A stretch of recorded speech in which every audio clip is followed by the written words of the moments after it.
Hello, I'm Mario Anderson, and welcome to In Focus Kentucky, where we take a look at issues that matter to you right here in the Bluegrass State. And each week we'll talk to the lawmakers, community organizers, and people like you who help shape those policies. On today's show, we're taking a look at technology and the digital privacy concerns on social media. We'll speak with a local elected official about the issue and also visit with experts who will weigh in on where we are after 87 million Facebook users' personal data was breached.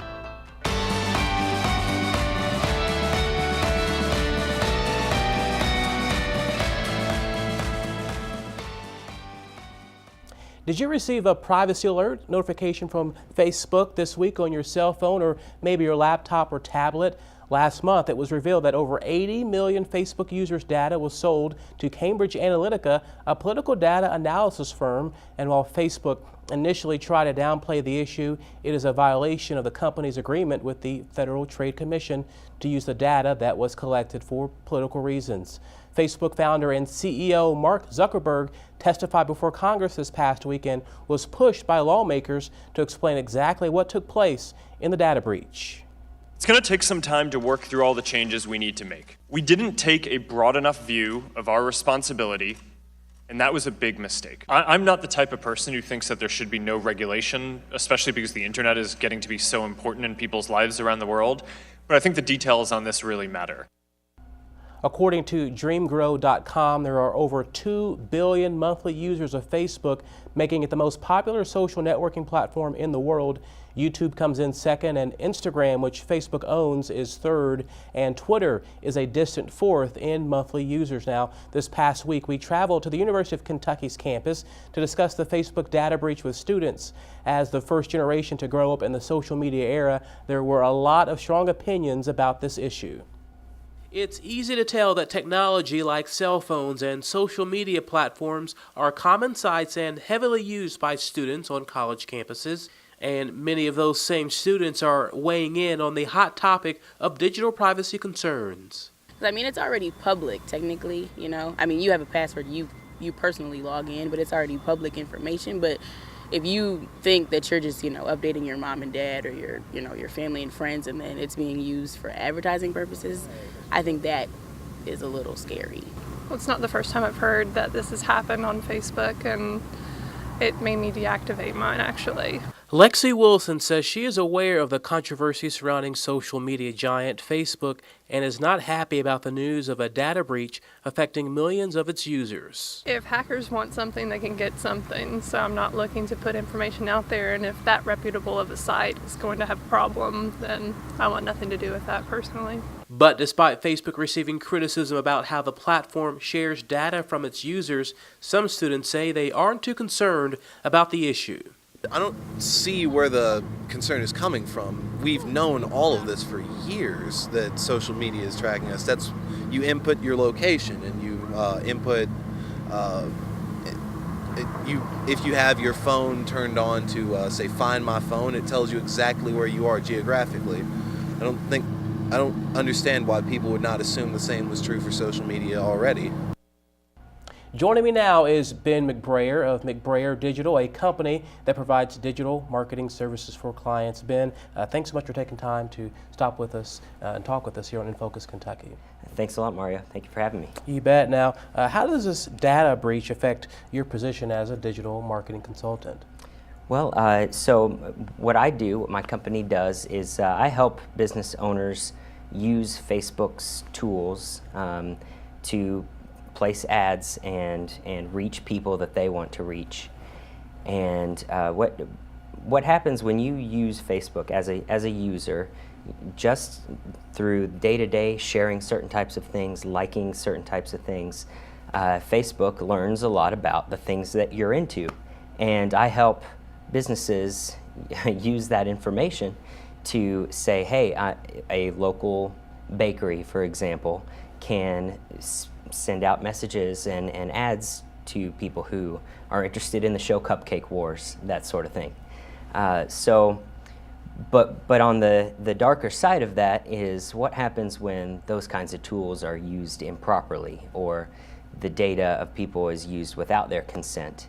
And that's what we saw with the 2016 election was what it appears that Cambridge Analytica and that group got people's information without their consent and then used that to serve political ads, and were not very transparent about where those ads were coming from and that sort of thing.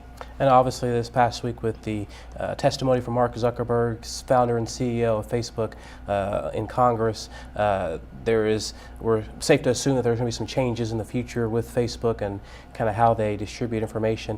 What's your opinion of kind of how that process moves forward for Facebook? Yeah, what I would hope to see is, like I said, a little bit more transparency on the sort of things they're doing with your data, and they need to respect that your data is your data, and they need to come clean about all the areas in which they're using that. In my opinion, there's nothing wrong with Facebook knowing that I am a dog person, because now I don't see as many ads for cat food. It would be a waste of my time to see irrelevant advertising. So I am okay with Facebook serving me ads related to my interests, but that's my choice to make. And I think Facebook needs to do a little bit more educating of people, letting them know, hey, here's the option. They currently have the setting in the platform of whether or not you let them use third-party data to customize ads to you. And that's a personal decision that I think it needs to be easier for people to make. Now, a lot of people are not familiar with your world of digital marketing and digital advertising. So kind of talk with us about different terms that are out there like geo-targeting or geofencing, and what that looks like for users who may be aware of the words, but they don't know what it exactly means. Mm-hmm. Yeah. So there are a lot of really fascinating, very cool things that you can do with digital marketing that really come down to helping this ad platform be a very efficient way for businesses to reach people that they're interested in. There's no wasted, you don't have to blast just a whole group of people with a message and hope that some of them are into it. You can kind of guide it towards groups of people. It's never individualized data. It's groups of people that are interested in certain things. And so what some of the really neat things you can do, there are lookalike audiences. You can tell Facebook, here are my website visitors, here's the group of people that have been accessing my website. Now I want you to go find more people that look like them and are interested in the same sorts of things, and other Facebook users that seem similar to people who visit my website. It's a great way for you to go reach new people that you've never talked to before, just based on the data that Facebook has. And I should add that this is totally not personalized data. I can never see an individual person in the platform. I just target a group. Another thing, like you mentioned, geo-targeting. If you can target a specific area, you can say a 5-mile radius around this point, I want you to serve the ads there, but no further. So that's a really powerful tool for small and local businesses that don't want to be reaching a very big area. Helps them really concentrate their ad spend. Well, Ben, we really appreciate you making time and stopping by and talking with us about this very hot topic that is out there in regards to digital privacy, social media, and just technology in general. Anytime, Mario. Thank you. Coming up, we'll speak with a professor who recently co-authored a book on the emerging surveillance technologies used by governments and corporations. We'll speak with him about what people can expect about the Facebook data breach. Next on In Focus, Kentucky.